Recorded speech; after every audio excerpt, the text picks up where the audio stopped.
할례를 받아야 한다고 주장하던 유대주의자들, 그들의 영향을 받고 다시 자유함에서 율법의 속박 아래로 회귀하려는 자들, 그들에게 바울은 그리스도인은 자유한 자가 되었기 때문에 이제는 율법이 아니라 사랑으로 살아가는 자들이 되었음을 보다 깊이 있게 교훈해 주고 있습니다.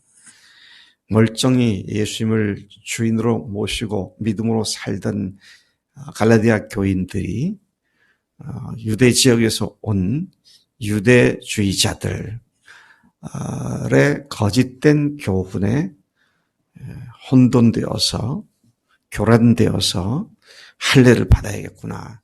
우리도 할례를 받자. 할례를 받아야 한다. 그렇게 말하는 자들에 대하여 갈라디아서 1장부터 바울은 계속 거듭해서 여러 가지 비유를 들어가면서 율법이 아니라 믿음이다. 은혜다. 강제 조항을 지키는 율법이 아니라 사랑의 원리다. 이것을 여러 형태로 말씀을 해 주었습니다. 예를 들면 율법은 초등학문이었다. 근데 장성하게 되면 누가 초등학문 가운데 아래 있겠느냐. 또 율법은 주인의 아들을 맡아서 기르는 그런 초등교사로서 아들이 성장하면 더 이상 그 초등교사에게 영향을 받지 않고 상속자의 당당한 신분을 갖는 것이 아니냐. 어제는 율법, 그것은 신의 산에서 하갈로 말미암은 것과 같은 것이다. 종이다. 사라는 자유한 여자고 그는 예루살렘으로부터 말미암아 난 자다. 그 아들 이삭이 자유하지 않느냐. 이런 말씀으로 여러 가지 예를 들어가면서 말씀을 해 주었었습니다. 오늘 1절부터 다시 돌아가 보면 그리스도께서는 우리를 자유케 하려고 자유를 주셨다. 그러니 굳건히 서서 이제는 다시는 종의 멍에를 매지 말아라. 자유한 자가 되었으니 종의 멍에를 매야 할 이유가 없지 않느냐. 그렇게 굳건하게 서라. 그런 말씀을 하고 있습니다. 주님께서 자유를 주신 이유가 뭡니까? 자유롭게 살게 하기 위해서입니다. 그렇게 하기 위함이기 때문에 그 자유를 확신하고 다시 그들을 사랑의 원리가 아닌 종의 멍에를 매는 것으로 돌아가지 말도록 해야 한다. 참 여기 중요한 얘기가 그냥 성령으로서 역사하는 믿음으로 사는 자들이다. 그런 말씀도 나오죠. 2절부터 6절까지를 내용을 통틀어서 보면 바울은 계속해서 자유와 사랑의 원리가 그리스도인의 삶을 이끄는 견인차, 그것이 원동력이다. 그렇게 설명해 줍니다. 참 중요한 얘기입니다. 자유와 사랑의 원리에 의해서 사는 자들이 그리스도인들이다. 그러니 사랑이 아닌 의무감이나 또 늘 하던 그런 규칙에 따라서 하는 것은 그렇게 하던 것이 자유와 사랑을 잃어버리게 되면 그것이 곧 율법같이 돼버리고 마는 그거 그리스도인의 삶이 아니다. 그런 말씀을 하고 있는 것이죠. 바울은 다시 교인들의 주의를 환기시키면서 자신이 말하는 것에 집중하라고 그렇게 말을 이어갑니다. 그 내용이 뭡니까? 뭘 집중하라는 거냐? 그 내용은 너희가 만일 할례를 받으면 그리스도께서 너에게 아무 유익이 없을 뿐만 아니라 그는 할례만이 아니라 율법 전체를 준수할 의무를 갖게 된다는 사실이다. 할례 하나 지켜서 율법 지켰다가 아니다. 율법 지키려면 다 지켜야 한다. 지금 그 말을 하고 있는 것이죠. 율법은 어느 한두 가지만 선택적으로 지킬 의무가 있는 것이 아니라 모두를 지킬 의무를 가지는 것이다. 율법은 다 지키다가도 한 가지만 어겨도 율법 전체를 어긴 것이 된다. 그래서 그가 얘기하는 걸 보면 율법을 지키겠다고 하면 다 지켜라. 근데 다 지킬 수 있느냐? 그거 아니다. 지금 그런 말을 하고 있죠. 야고보서 2장 10절과 11절에서 이 사실을 잘 설명해 주고 있습니다. 누구든지 온 율법을 지키다가 그 하나를 범하면 모두 범한 자가 되나니 간음하지 말라 하시니가 또한 살인하지 말라 하셨은즉 네가 비록 간음하지 아니하여도 살인하면 율법을 범한 자가 되느니라. 여러분, 바로 이 케이스가 부자 청년의 케이스입니다. 부자 청년이 주님께 와서 어떻게 해야 내가 구원을 받습니까? 영생을 얻습니까? 율법에서 말한 대로 그대로 해라. 그러니까 그거는 어렸을 때 다 지켜냈습니다. 그러니까 예수님께서 그를 사랑스럽게 보셨다 그랬습니다. 이 아이를 정말 구원해야겠구나. 그 영혼을 사랑하면서 보셨습니다. 그러면서 하신 말씀이 네가 오히려 한 가지 부족한 것이 있다. 네 재산을 다 팔아서 가난한 자에게 나눠주고 그리고 너는 나를 쫓아라. 이 한 가지가 네가 지금 집착하고 있는 그 욕심을 부리고 집착하고 있는 그 재산을 포기해라. 그거죠. 그게 십계명 중에 어디 나오는 얘기입니까? 10번째 나오는 말씀입니다. 탐심의 문제입니다. 자기는 다 지켰다고 생각했는데 하나가 딱 걸렸어요. 샹드리에가 딱 아름다운 샹드리에가 천장에 붙어 있는데 10개의 사슬로 딱 이어져 있습니다. 근데 밑에서부터 하나, 둘, 셋, 넷, 다섯, 9개까지 잘 붙어 있는데 10번째가 끊어지면 샹드리에는 떨어지고 맙니다. 율법 하나를 딱 완전히 지키지 않으면 율법 전체를 범한 자가 되는 것이다. 이제 그런 말씀을 야고보서에서 그렇게 하고 계신 것을 봅니다. 4절에 보면 바울은 교인들에게 무서운 사실을 말하고 있습니다. 어떤 무서운 사실이냐?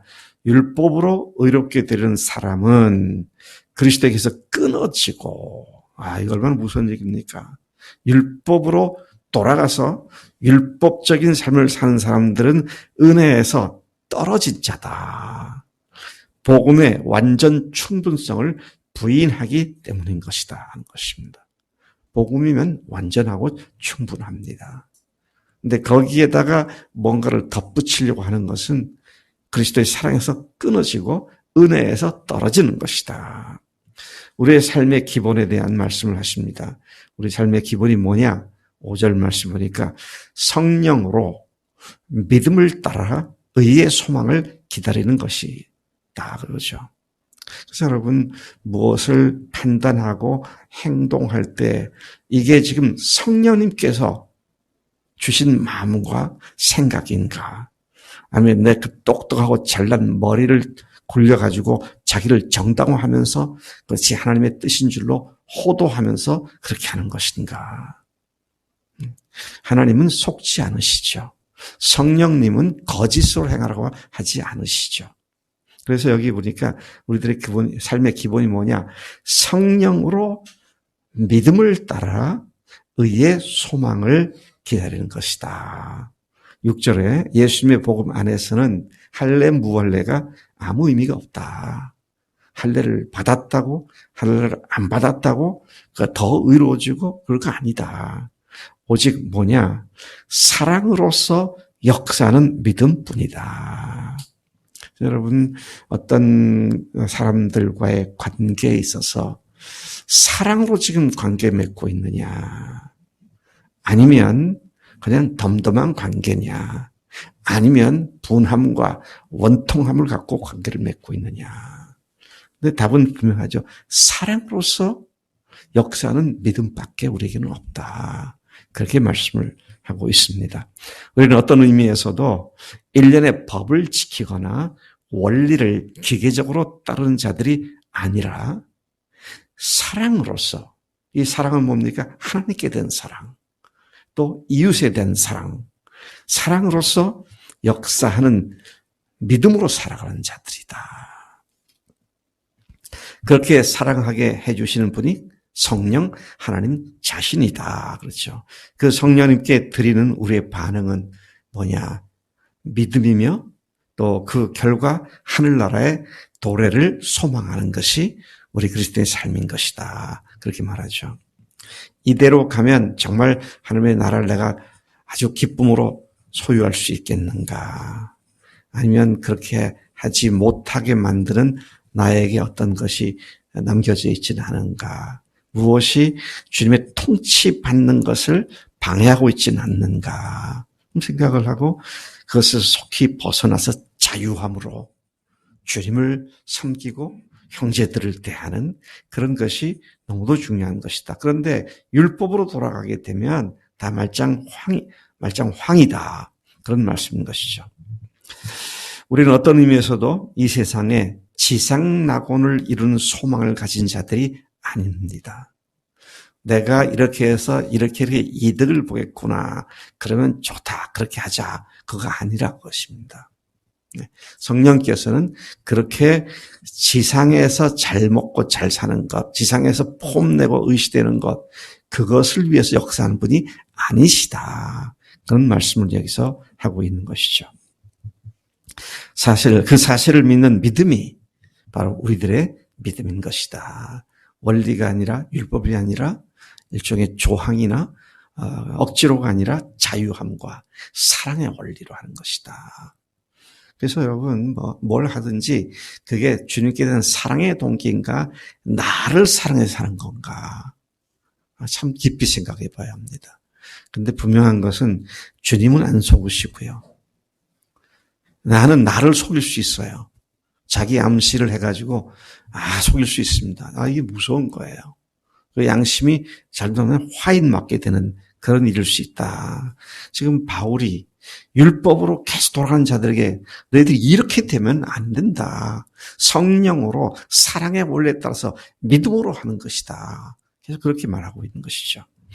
자, 7절부터 12절까지 바울은 복음을 받고 사랑과 믿음으로 살기 시작한 교인들이 누군가에 의해 저지당하며 진리에 순종하지 못하고 있음을 책망하면서 교인들을 그렇게 만든 어떤 자들의 권면은 너희를 부르신 이에게서 난 것이 아니다. 성령으로부터 나온 것이 아니다. 그것을 지적합니다. 9절 마치 적은 누룩이 온 덩이에 퍼지듯 거짓 교훈이 교인들 가운데 퍼졌음을 진단했고 그것을 지금 해결하기 위해서 이 편지를 계속 같은 말을 반복하면서 말씀하고 있는 것이죠. 참 이상해요.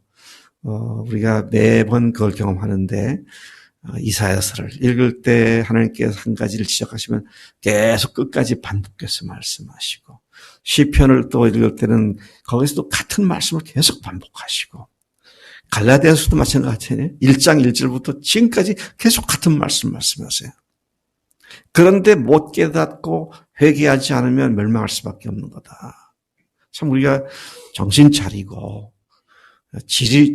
지루하리만큼 반복되는 주님의 말씀을 왜 또다시 주시는가 생각을 해야 합니다. 그건 왜요?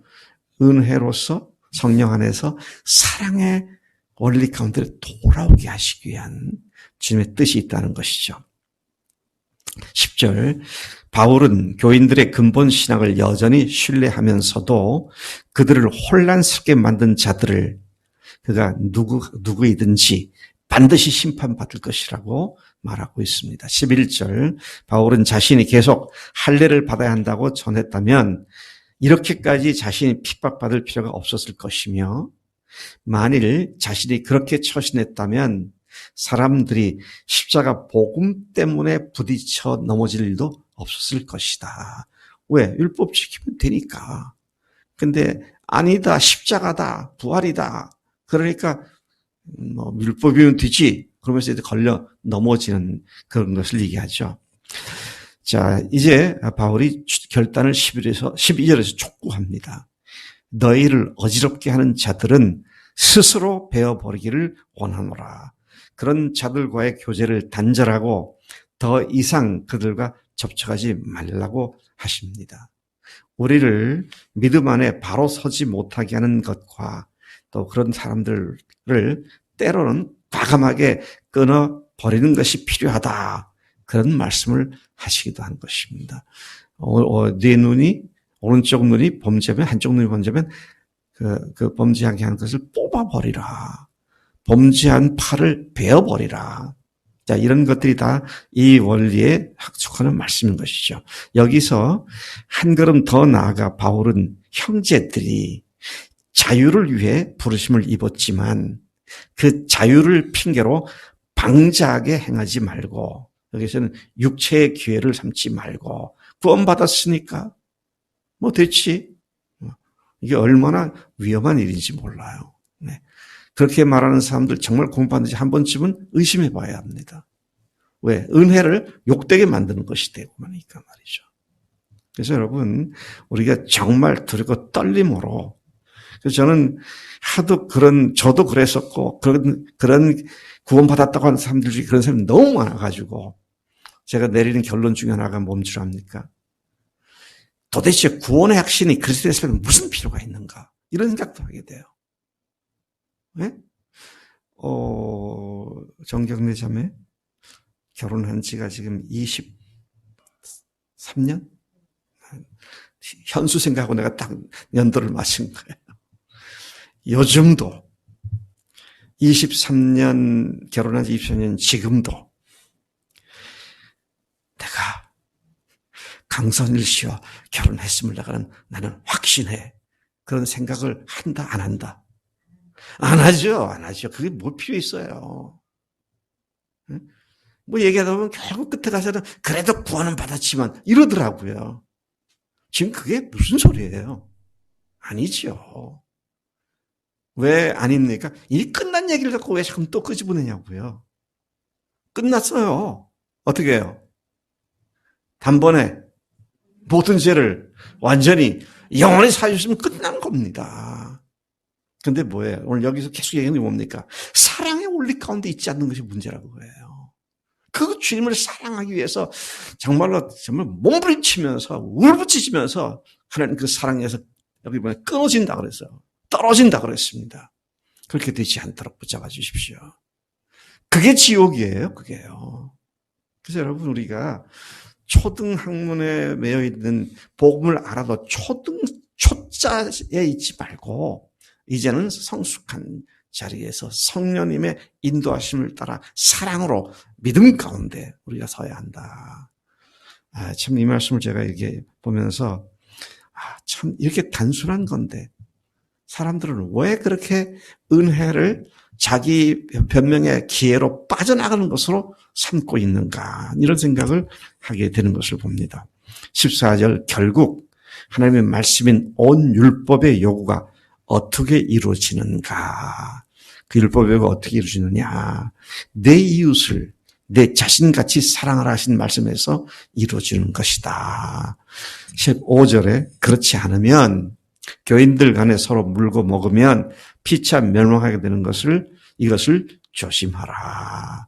교인들 속에서 율법을 지켜야 한다, 아니다, 안 지켜도 된다, 율법을 지켜야 한다, 계속 싸웠잖아요. 이제 그것에 대한 경고를 하고 있는 것이죠. 정말로 이웃을 네 몸같이 사랑하라. 오늘 우리에게는 내가 너희를 사랑한 것 같이 서로 사랑하면 이것이 율법의 요구를 다 이룬 것이다. 그럼 우리가 이 믿음 가운데로 깊이 들어가서 초등 학문의 위치에서 벗어나 믿음의 뿌리가 깊어지고 견고하게 서는 우리 모두가 되기를 축복합니다. 하나님 아버지 감사합니다. 이 아침 바울이 정말 심각한 마음을 가지고 교인들에게 율법이 아니다, 사랑이다, 믿음이다, 성령으로 역사하는 사랑의 믿음이 우리가 나아가는 우리의 삶의 근본이다, 그 말씀하셨는데, 하나님, 우리가 의도적으로 율법을 지키겠다고 하지는 않는다 할지라도 기왕에 주님의 은혜로 우리가 시작한 모든 믿음의 규례들이 율법화되는 이런 미친 짓이 우리 가운데 발생하지 않도록 성령님 붙잡아 주시기를 원합니다. 주님의 사랑의 원리 가운데 깊이 더욱더 들어가기를 원합니다. 사랑하는 믿음의 식구들이 이 아침 이 사랑의 원리가 일시적으로라도 끊어지거나 단절되는 일이 없도록 주님 앞에 간절한 마음으로 주님과의 사랑 관계를 더 뜨겁게 회복시켜 달라고, 더 깊이 들어가게 해달라고 부르짖는 이 아침 될 수 있도록 역사해 주실 줄로 믿습니다. 감사하고 예수님의 이름으로 기도로 쌉나이다. 아멘, 아멘.